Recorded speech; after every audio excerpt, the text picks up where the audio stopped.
जय जगन्नाथ। नमस्कार दर्शक बंधु मो चैनल को आपण मानक स्वागत। वीडियोटी को आरंभ करिया पूर्व प्रथमे आपण चैनल टी को सब्सक्राइब करी बेल आइकन रे क्लिक कर दियंतु।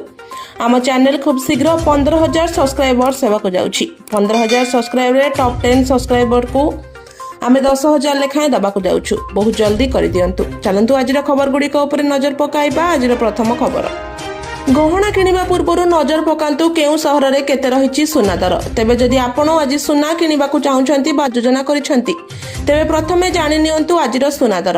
आज भारतीय बाजार रे 24 कैरेट सुना 1,46,890 टंका रहिछि। सेहिपरि 22 कैरेट सुना दर 1,34,650 टंका छुइछि। सेहिपरि राजधानी भुवनेश्वर रे 24 कैरेट सुना मूल्य 10 ग्राम पिछा 1,46,890 टंका थिबा बेले 22 कैरेट सुनार मूल्य 1,34,650 टंका को पहुंची। सेहिपरि मुंबई रे 24 कैरेट सुनार मूल्य 1,46,890 टंका और 22 कैरेट सुनार मूल्य 1,34,650 टंका रही। नुआ दिल्ली रे 24 कैरेट सुनार मूल्य 1,47,040 टंका और 22 कैरेट सुनार मूल्य 1,34,800 टंका रही। दक्षिण भारतर प्रमुख सहर चेन्नई रे 24 कैरेट सुनार मूल्य 1,49,130 टंका थिबा बेले 22 कैरेट सुनार मूल्य 1,36,700 टंका रही। पूर्व भारतर प्रमुख सहर कोलकाता रे यथाक्रमे 1,46,890 और 1,34,650 टंका रही। अन्यपटे रूपा मूल्य किलो पिछा 2,50,000 टंका होइछि। एबे आसंतु जानिबा परवर्ती खबर, देशर लक्ष लक्ष राशन कार्डधारी आसी बड़ खबर। बढ़ुथिबा मुद्रास्फीति और घरोई व्ययर चाप को दृष्टि रखी सरकार एक जनहितकर निष्पत्ति नेइछंती। एही नुआ व्यवस्था अनुसार योग्य हिताधिकारी माने एप्रिल मासरे ही आगामी 3 मास पई राशन एका साथी रे पाई परिबे। एही पदक्षेपर मुख्य उद्देश्य हेउछि सरकारी राशन बंटन प्रणाली को सरल और सुविधाजनक करबा। आगरु हिताधिकारी माने प्रति मासरे राशन दुकान को जाई शस्य नेबाकू पड़ुथिला, जहा द्वारा समय और यातायात खर्च बढ़ुथिला। एबे एकाथरे 3 मासर राशन मिलिबारु सही समस्यार समाधान हेबो। एही नूतन व्यवस्था द्वारा राशन दुकान सम्मुख रे भीड़ ह्रास पाइबो और बंटन प्रक्रिया अधिक सुचारू हेबो। सरकार एथिपाई ईपीओएस मेसिन और डिजिटल सिस्टम व्यवहार करुछंती, जहा राशन बंटन रे स्वच्छता और सठिकता सुनिश्चित करिबो।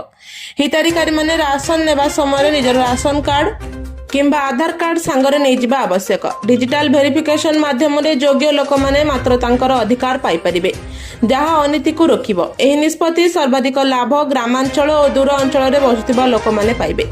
सेमाने प्रायतः राशन पई दूर यात्रा करिथांती, जहा समय और श्रम दुहिटी व्यय हुए। एबे एकाथरे राशन मिलिबारु सेमानक दैनिक जीवन रे सुविधा बढ़िबो। एबे आसंतु जानिबा परवर्ती खबर, केंद्र सरकार पेट्रोल उपरे एक्साइज ड्यूटी उत्पाद शुल्क 13 टंका प्रति लिटर रु 3 टंका ह्रास करिसेंती एवं डीजेल उपरे उत्पाद शुल्क 10 टंका रु शून्य करा जायछि। यह मोदी सरकार द्वारा एक गुरुत्वपूर्ण पदक्षेप। ईरान एवं इस्राएल अमेरिका मेंट मध्य चलिथिबा संघर्ष रु सृष्टि होइथिबा संभाव्य शक्ति संकट को दृष्टि रखी एही निष्पत्ति निया जायछि। पेट्रोल एवं डीजेल मूल्य रे जेकोनोसी संभाव्य वृद्धि को रोकिया पाई मोदी सरकार एही पदक्षेप नेइछंती।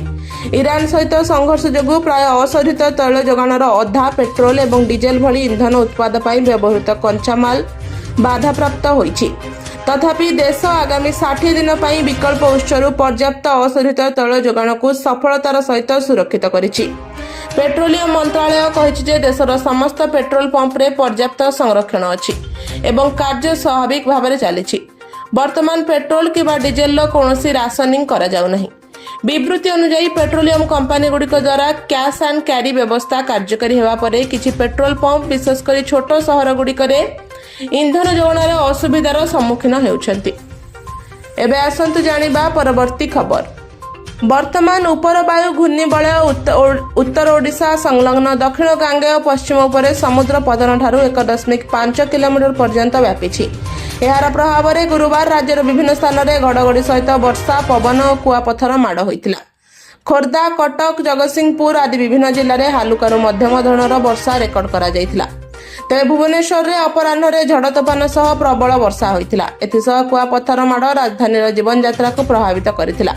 आसंता 6 दिन अर्थात एप्रिल 1 बुधवार पर्यंत राज्यर विभिन्न स्थान में एपरी झड़ वर्षा लगी रहिबो बोली आंचलिक पाणीपाग विभाग पक्षरु सूचना दिया जायछि। शुक्रवार मयूरभंज, केन्दुझर, बालेश्वर, भद्रक, जाजपुर, केन्द्रापड़ा एवं सुंदरगढ़ जिला को वर्षा, पवन और घड़घड़ी बिजुली नहीं येलो वार्निंग जारी करा जायछि।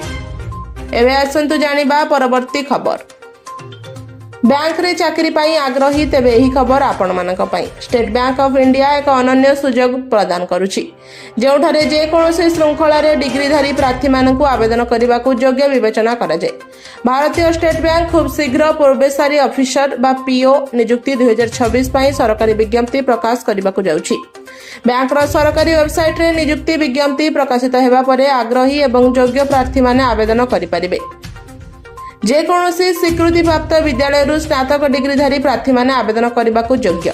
आपण इंजीनियरिंग, सीए, मेडिसिन किंबा अन्य कोनोसी स्ट्रीम रो छात्र होंतु ना काहेकि आपण एसबीआई रे आवेदन करि परिबे। वर्तमान सेमानकर अध्ययन रो शेष वर्ष रे थिबा प्रार्थी माने मध्ये आवेदन करबाकू योग्य।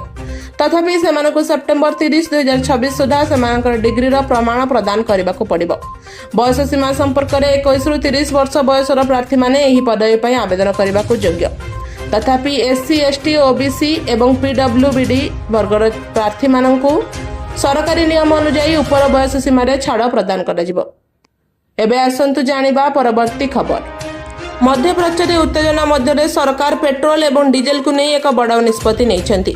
आगकू कमिबारे पेट्रोल डीजेल दर ग्राहकों को मिलिबा आश्वस्ति। केंद्र सरकार पेट्रोल एवं डीजेल उपरे स्वतंत्र अतिरिक्त उत्पाद शुल्क एक्साइज ड्यूटी ह्रास करिसेंती। पेट्रोल उपरे उत्पाद शुल्क प्रति लिटर 13 टंका ह्रास करी 3 टंका करा जायछि। सेहिपरि डीजेल उपरे उत्पाद शुल्क प्रति लिटर 10 रु ह्रास करी 0 करा जायछि। सरकारक एही निष्पत्ति द्वारा आगामी दिन में पेट्रोल एवं डीजेल मूल्य ह्रास पाइबार आशा करा जाउछि। ईरान एवं इस्राएल अमेरिका मध्य चलिथिबा युद्ध जोगु सृष्टि होइथिबा शक्ति संकट को दृष्टि रखी केंद्र सरकार एक प्रमुख पदक्षेप नेइछंती। ईरान युद्ध पेट्रोल एवं डीजेल भली इंधन तैयारी पई व्यवहृत कंचामाल अशोधित तैलर अधा जोगाण को बाधा देइछि। तथापि सरकार स्पष्ट करछंती जे देश आगामी 60 दिन पई पर्याप्त अशोधित तैल जोगाण सुरक्षित करिछि। सरकार एवं पेट्रोल उपरे अतिरिक्त उत्पाद शुल्क को पूर्व प्रति लिटर 13 टंका ह्रास करी 3 टंका कर दैछंती। डीजेल उपरे उत्पाद शुल्क पूर्व प्रति लिटर 10 टंका ह्रास करी 0 कर दिया जायछि। एबे आसंतु जानिबा परवर्ती खबर। बीएसएनएल तार उपभोक्ता मानक पई एक सुलभ 365 दिनिया योजना प्रचलन करिछि। एही वार्षिक योजना अधीन रे उपभोक्ता मानकु वर्तमान अतिरिक्त डाटा प्रदान करा जाउछि। भारत संचार निगम लिमिटेड यार अनेक प्रीपेड योजना रे 31 मार्च 2026 पर्यंत एक प्रमोशनल ऑफर चलाउछि, जहाँ उपभोक्ता मानकु कम मूल्य रे अतिरिक्त डाटा, वर्धित वैधता एवं अन्यान्य सुविधा प्रदान करुछि। यह सरकारी मालिकाना थिबा टेलीकॉम कंपनीर सबुठारु सुलभ वार्षिक योजना, जहाँ दीर्घ वैधता अवधि सहित यथेष्ट परिमाणर डाटा प्रदान करे। बीएसएनएल ऑफिशियल एक्स हैंडल ले शेयर कराइथिबा सूचना अनुसार भारत संचार निगम लिमिटेड रो एही योजनार मूल्य 2399 टंका। एही प्रीपेड योजना उपभोक्ता मानकु 365 दिनर वैधता अवधि प्रदान करे। यह सहित उपभोक्ता माने सारा भारत में असीमित कॉलिंग एवं मागणा जातीय रोमिंग रो लाभ उपभोग करती। बीएसएनएल साधारणतः यही प्रीपेड योजना सहित प्रतिदिन 2 GB हाई स्पीड डाटा प्रदान करे। तेरे मार्च 31 पर्यंत कंपनी यही प्लान अधीन रे यार उपभोक्ता मानकु दैनिक 2.5 GB डाटा प्रदान करुछि। अर्थात उपभोक्ता माने प्रतिदिन अतिरिक्त 512 MB मागणा डाटा पाइबे। फलस्वरूप उपभोक्ता माने यही ऑफर माध्यम रे मोट 182 GB अतिरिक्त डाटा पाइबे। एबे आसंतु जानिबा परवर्ती खबर। आगामी वर्ष पाई टीम इंडिया रो घरोई सीरीज सूची प्रकाश पाइछि। ऑस्ट्रेलिया, वेस्ट इंडीज, श्रीलंका एवं जिम्बाब्वे आगामी 12 मास मध्य भारत गस्त करिवे। एही समय मध्य टीम इंडिया 17टी भिन्न भिन्न सहर रे मोट 22टी मैच खेलिबो। बीसीसीआई सेप्टेम्बर 2026 रु फेब्रुआरी 2027 पाई एही सूची प्रकाश करिछि। तथापि यह पूर्व टीम इंडिया अफगानिस्तान विपक्ष एक घरोई दिनिकिया सीरीज मध्य खेलिबो। प्रकाशित कार्यसूची सहित भारतीय प्रशंसक माने जानिबाकू आग्रही हेबे जे आगामी वर्ष रे सेमानकर प्रिय खिलाड़ी विराट कोहली एवं रोहित शर्मा केते थर खेलिबे। विराट एवं रोहित को केउ तारीख रे खेलिबाकू दिया जिवो तार एक तालिका एठारे दिया जायछि। विराट कोहली और रोहित शर्मा एवं केवल ओडीआई मैच खेलुथिबारु आईपीएल 2026 पर अफगानिस्तान विपक्ष सीरीज प्रथम थर पर भारतीय पिच रे देखा जाई पारे। भारत अफगानिस्तान सीरीज जून 14-20 पर्यंत चलिबो। यापर वेस्टइंडीज भारत गस्त करिबो, जोंठारे सेमाने टीम इंडिया विपक्ष में 3 मैच विशिष्ट ओडीआई सीरीज खेलिबे। यापर श्रीलंका दल टीम इंडिया विपक्ष में 3 मैच विशिष्ट एक दिवसीय सीरीज खेलिबा पई भारत यात्रा करिबो। जिम्बाब्वे और भारत मध्य 2027 प्रारंभ में एक 3 मैच विशिष्ट एक दिवसीय सीरीज खेलिबे। जदि आपनको आम भिडियोटी भल लगिला तेबे भिडियोटी को लाइक और सब्सक्राइब कर रखंतु। भिडियोटी को शेष जाए देखुथिबारु धन्यवाद।